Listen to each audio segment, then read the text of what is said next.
Good evening, I am Mark Seal and welcome to Final Score. It's our sports show where we'll talk about the headlines and the newsmakers of the week. Tonight, the talk is all about West Indies cricket and we have two top-level analysts on the panel tonight.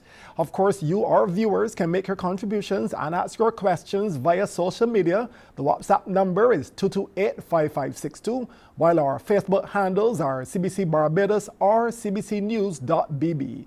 You can also call live on 228-5562. So with us tonight are former Barbados and West Indies cricketer Philo Wallace, as well as cricket analyst and commentator Jamal Smith. Good evening, gentlemen. It is indeed sad, though, that the West Indies will not be in the World Cup later this year in India. So, Philo, I'll start with you. As a player who once geared up in the maroon colors, how heartbreaking was it for you hearing that the Windies will not be in the World Cup? Hey, good night, Mark. Good night to your viewers. Mark, it's heart-wrenching, actually, because this is the second major ICC cricketing event that West Indies are not going to participate in. And if you look at the history of West Indies cricket and going to India, we've always had a very good relationship in India. And it'll be sad, the Indians themselves being supporters of West Indies cricket, it'll be sad to know that West Indies won't be coming to their shores to play in the World Cup. India already in the Caribbean and prepared for the first test match. And that would be a shock. I'm very disappointed. I thought that West Indies did not play consistently well. And they end up where they actually should be. And that is not going up to India. The qualifiers were more than qualifiers. They were serious cricket that was to be played, and we just did not play the cricket that would have allowed us the opportunity to go to visit India for a World Cup. It's just very, very sad. Well, Philo, following on from that, though, I'll ask you this question. From being a lover of just good cricket, will the West Indies be missed?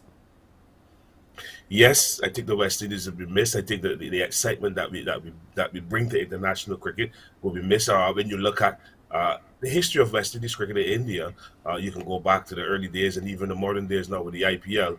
A lot of IPL franchises have embraced our players, and obviously some of them have really had good performances in the IPL. Some are standouts as well, and legends within the IPL, and we'll be missed in India.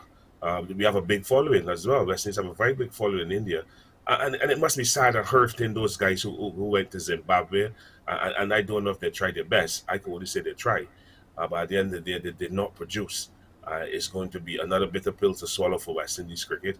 And hopefully we'll pick up the pieces, the good pieces from Zimbabwe, and hope to move forward from there. But it's just sad that we are not going to be in India, a very big and lucrative market for West Indies cricket.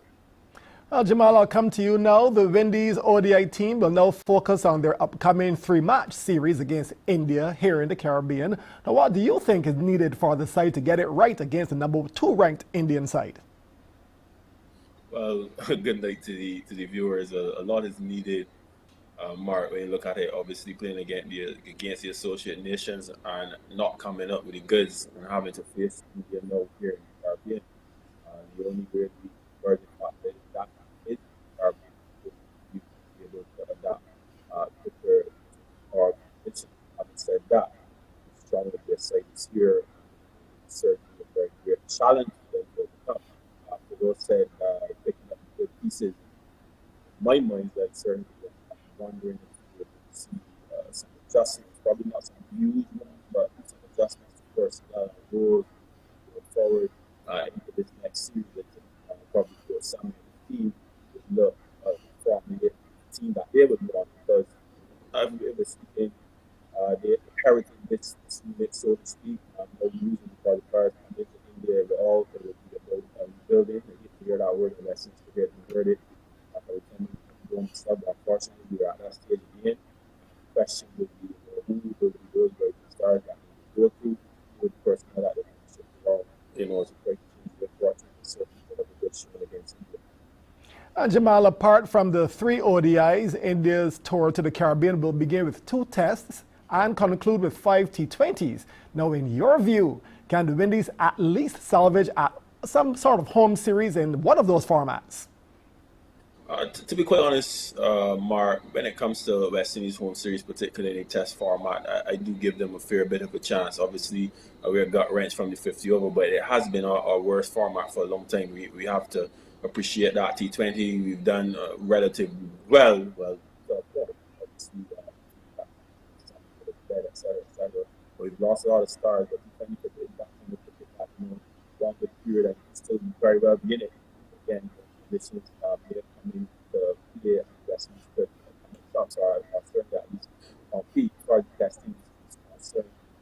It might be that they don't do too badly, and obviously we like to see them bring more tests. But at home, the West Indies is that kind of team that format that can be competitive. So optimism, I guess, is where I have to use at this stage, but it's left to be seen. So the squad play, very interesting. I can still asking myself who around the region is that Adam Miller to assist as very good because I really believe that he's tremendously and continues to enforce it. But especially watching the Ashes and this kind of thing, we see that it's very, very necessary to have bowlers with those particular skill sets. And Gabriel is there, but John, etc.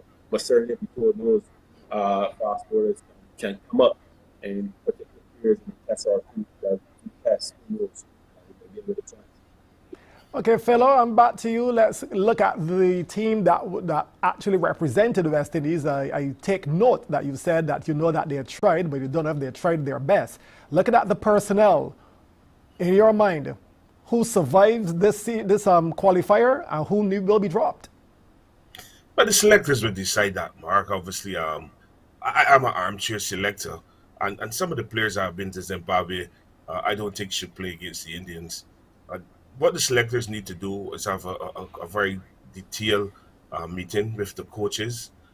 We have head coach Dan Samia, his three assistant coaches. I don't know if the assistant coaches, well, Flory will be coming back, but I don't know if James Franklin and Hope will be coming to the Caribbean as well, and try to ascertain what went wrong and try to pull the good from also Captain Shea will be involved and pull the good from the qualifiers. We have some individual performers, like Brandon King, who's inconsistent, I believe. We met with Johnson Charles at the top all the time, who's also inconsistent. Shamar Brook struggled for one reason or another, very disappointing. Roston Chase was coming into his own and then he was dropped, came back for a game. So all those kind of things you have to work out. Purell was quite consistent, and then he tapered off in the end. So there's a lot of good. There's not so much, not so much. There's a lot of bad, but a lot of good to talk about, and get the players to understand that they have to learn from the qualifiers as we continue to say we're learning.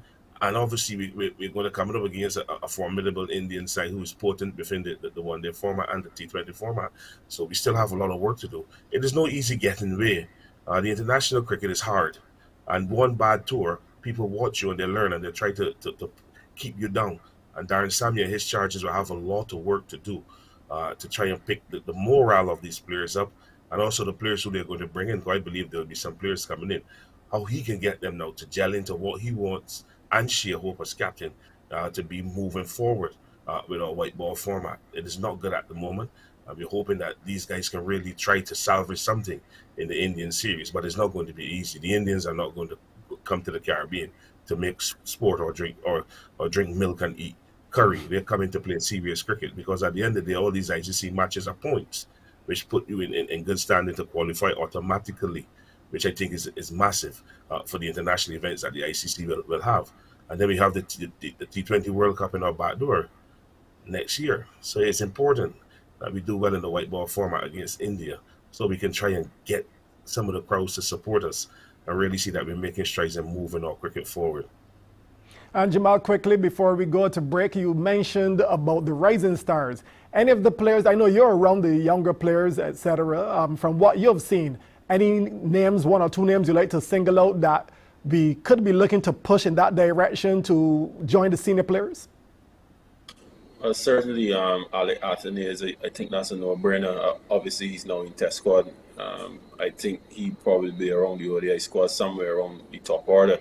For me, the question is, we share hope and Puran, they do relatively well. They're pretty consistent. There's a lower class, but somebody else needs to be probably 6 and else. We have around the region. But certainly, Alec Athens, again, personally, just my personal opinion, we need to find another 90 miler. I've heard that very probably should be a bit right now. That he's back in training. It'll be very interesting to see how he will be CPL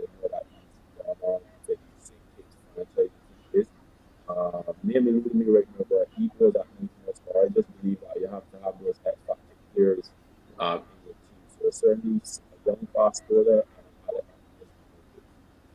Okay, guys, we'll pause here and come back with the questions and comments on our social media platforms as we continue to talk West Indies cricket on Final Score.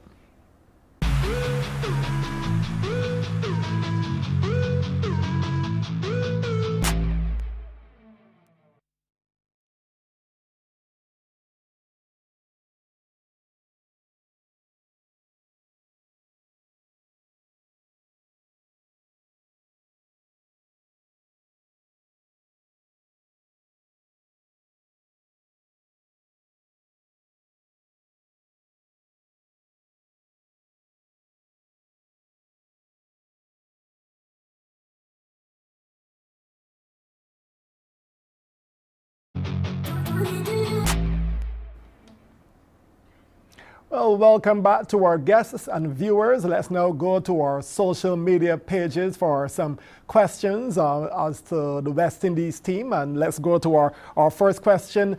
It should be here. I see Rovman Powell, Shamar Brooks. Well, there it is on the screen, actually. Is the preparation of cricket pitches leading to the decline of fast bowling and the ability of the West Indies batsmen to play properly against that type of bowling. I'll let you, Jamal, you'll take that one.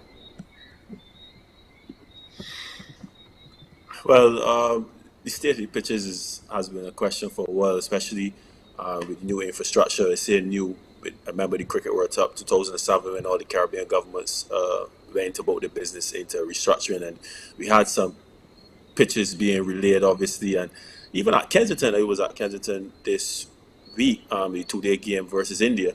Well, India's two-day game with a couple of mixed-up West Indian players, and it was a bit too paced, and that is something that, you know, is a bit of a concern. We go through the region, only really and truly St. Lucia has been a surface that has been consistently quick. Sabina, as Philo would know in the old days, was supposed to be a quick pitch, but you know, it's a bit lackluster. I see Trinidad, they made efforts to get grass on the surface, and there's a bit more sea movement and bounce.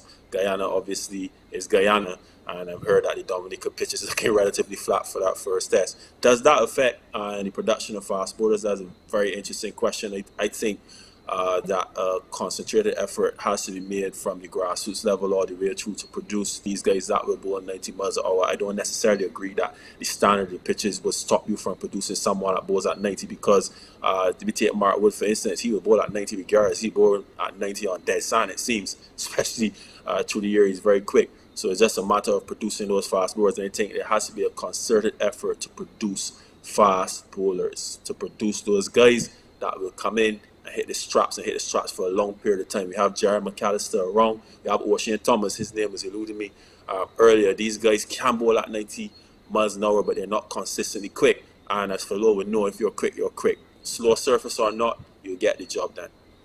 Okay, let's go to the second question. Philo, this one is definitely for you. Rovman Powell, Shamar Brooks, nor Johnston Charles have done enough to stay in the ODI team. You started that in the first segment.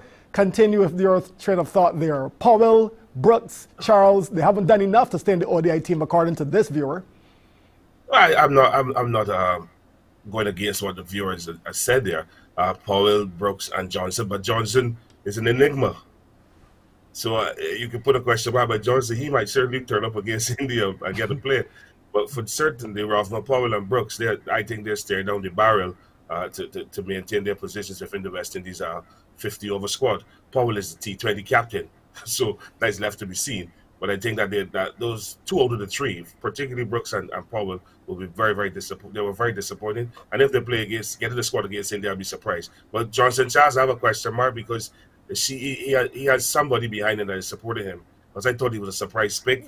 He got some runs, but inconsistency crept in. And again, he was one of the culprits who was very poor in the field. So for him, I don't know what is going to happen. You know, you've got to be very careful when you speak about certain players because certain people have all the strings and they're pulling them. Okay, Jamal, next question. We didn't play badly. The other countries are merely catching up. Is that true? Scotland looked good. Netherlands looked good. Hey, Oman looked good. So are the other countries catching up with the West Indies rather than we are playing badly? Particularly in this format, there's some evidence there to suggest that these teams, they play a lot of 50 over cricket. They get very much accustomed to playing 50 over cricket. They play a lot more 50 over cricket than us. And let's face it, our cricketing structure, the way it is, our Super 50 is about what, 5-6 games in a year. That certainly is not enough 50 over cricket to harness any talent over a prolonged period of time. So you're asking the guys that are playing Test and T20 then to convert. And again, as I said before, it's been our worst format for a while. So I have the other countries picked up. Certainly, they've improved their infrastructure. They've done their homework. They also, we see most of them walking around with support staff. So there's about 8 to 10 people.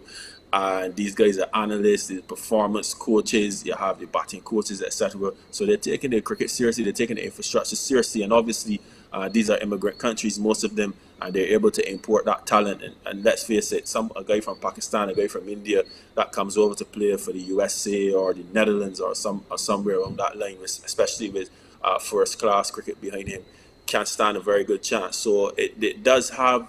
That view does have some importance that, yes, some of the other teams have caught up, but you still would expect a West Indies team with all the rich history, the legacy, and the way our cricket structure is, albeit that is not perfect, it's certainly not where we would want it, you would still expect the West Indies to get the job done. Fellow, my armchair selector, next question. Mayers wasn't named in the test team for India. Is he being punished for poor ODI batting? Clearly, this viewer believes that although he's not playing well in the 50 over, that Mayers was indeed playing good in Test cricket. He was playing well in Test cricket, but obviously he's not being punished. He just has not been selected. And we also have to ask if he's fit enough, how his fitness is. When I saw Alzari Joseph and Jason Holder being released from Zimbabwe early and not Kyle Mayers, my antennas went up, and I said, well, this is strange. Obviously, the selectors have decided not to include him in the series against India for one reason or another. But Kyle is a strong performer. He will come bouncing back. I thought that he would have done better in the qualifiers, coming off of his experiences and his exploits in the IPL, but that did not work for him. And obviously, he will now have to go back, as they say, to the drawing boards and just try to rekindle from form and maybe fitness as well for red ball cricket. So all is not lost for Kyle Mayers. I still think he has an integral part to play within West Indies red ball squad. And I think that he is the player that can balance all three formats, the test matches, the T20s, and the 50 over cricket. It just comes down, Mark, to man management, how well we get the guys around them to manage these cricketers properly, to get the best out of them on any given playing day. Okay, see, we have more questions, but gentlemen, we'll have to take another short break here and return with more talk on West Indies cricket on Final Score.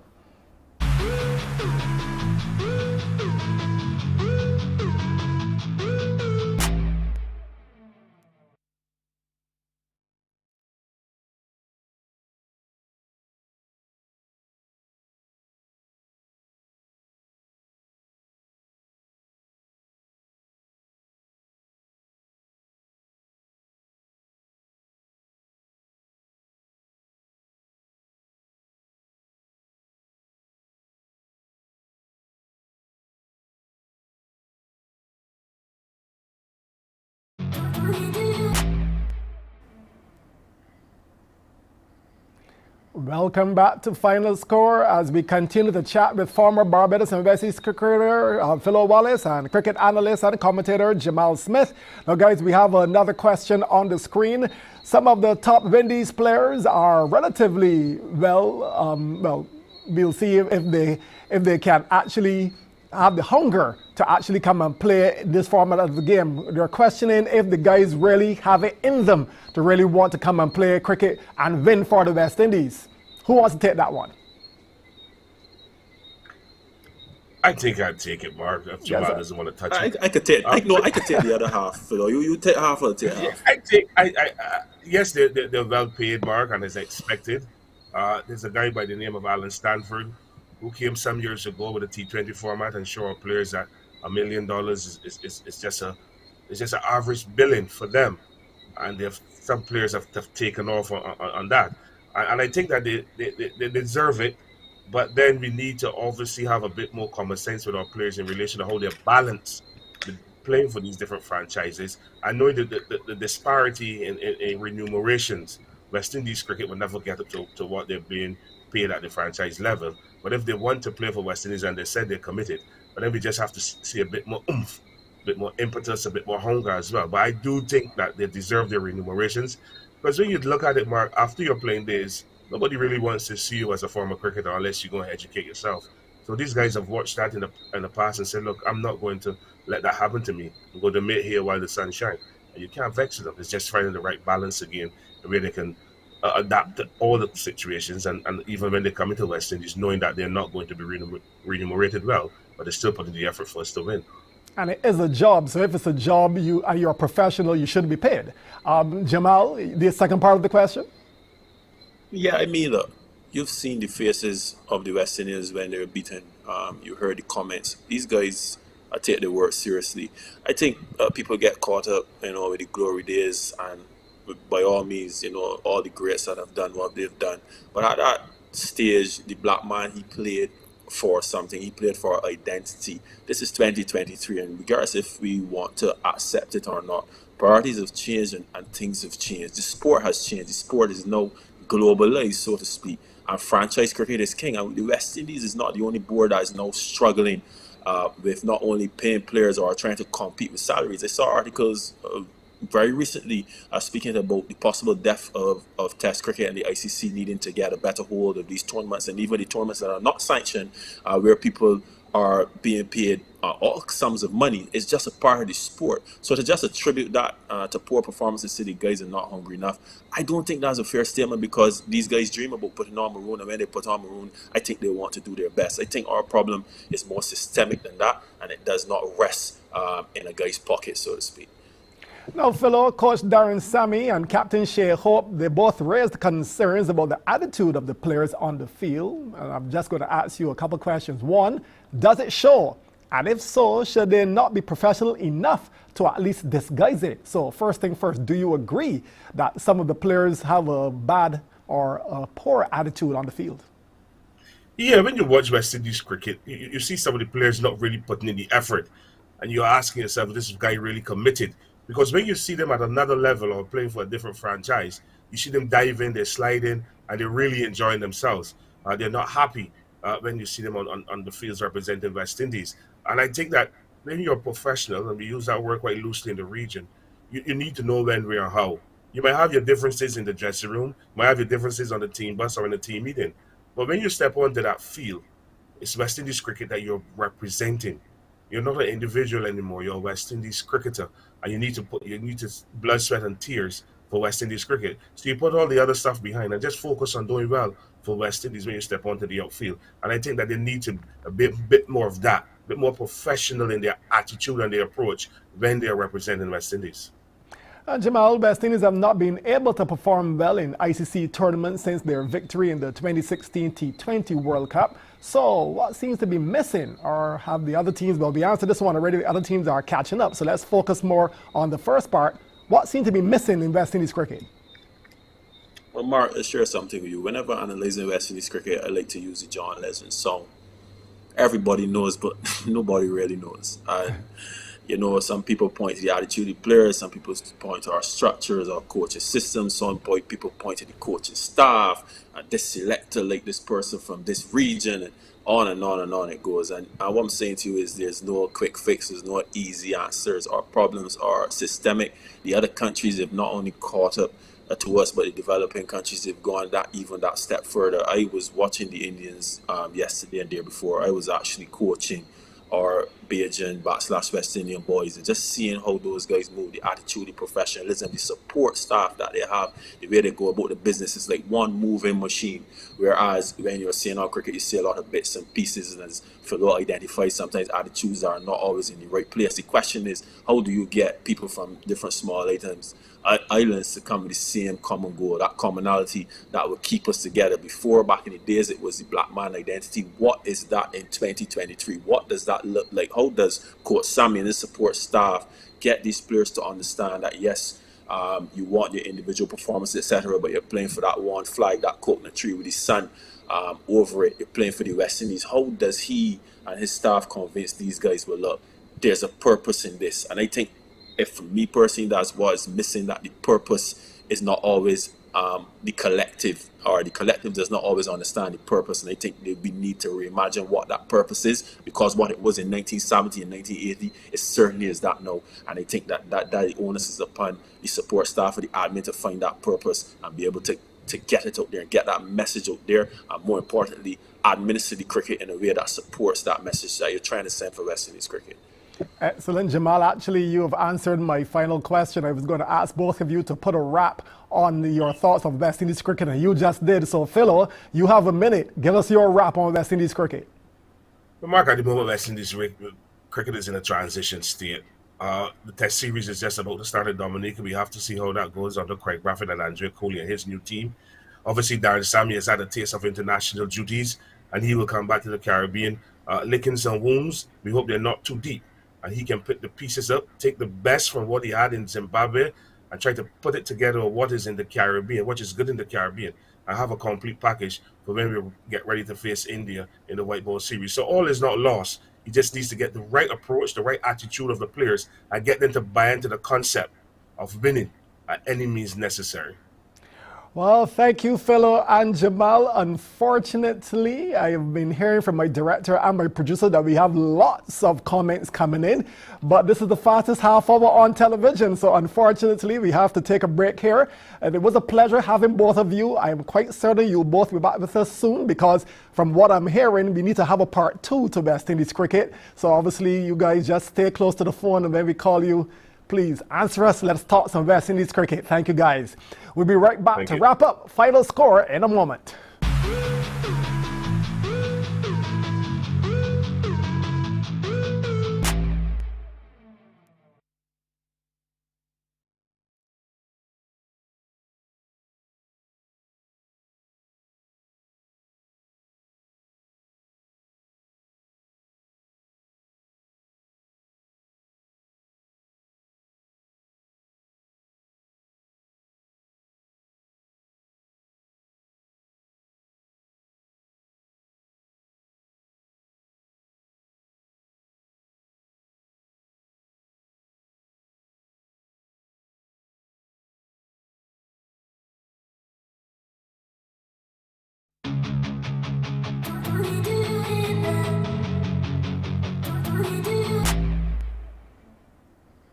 Well, as we wrap up this week's show, here's what's coming up this weekend in sports. The Track and Field National Championships, which got going this evening actually, will continue on Saturday and Sunday at the Usain Bolt Sports Complex.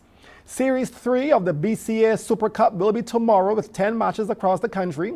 Then Game 2 in both BABA Basketball Playoff Series will happen at the BCC Gym tomorrow. Then a triple header is on the card for the local football premiership. This will be at the BFA Turf on Sunday. And of course, we'll invite you all to just keep on following all the sports. We have Formula 1 is also this weekend.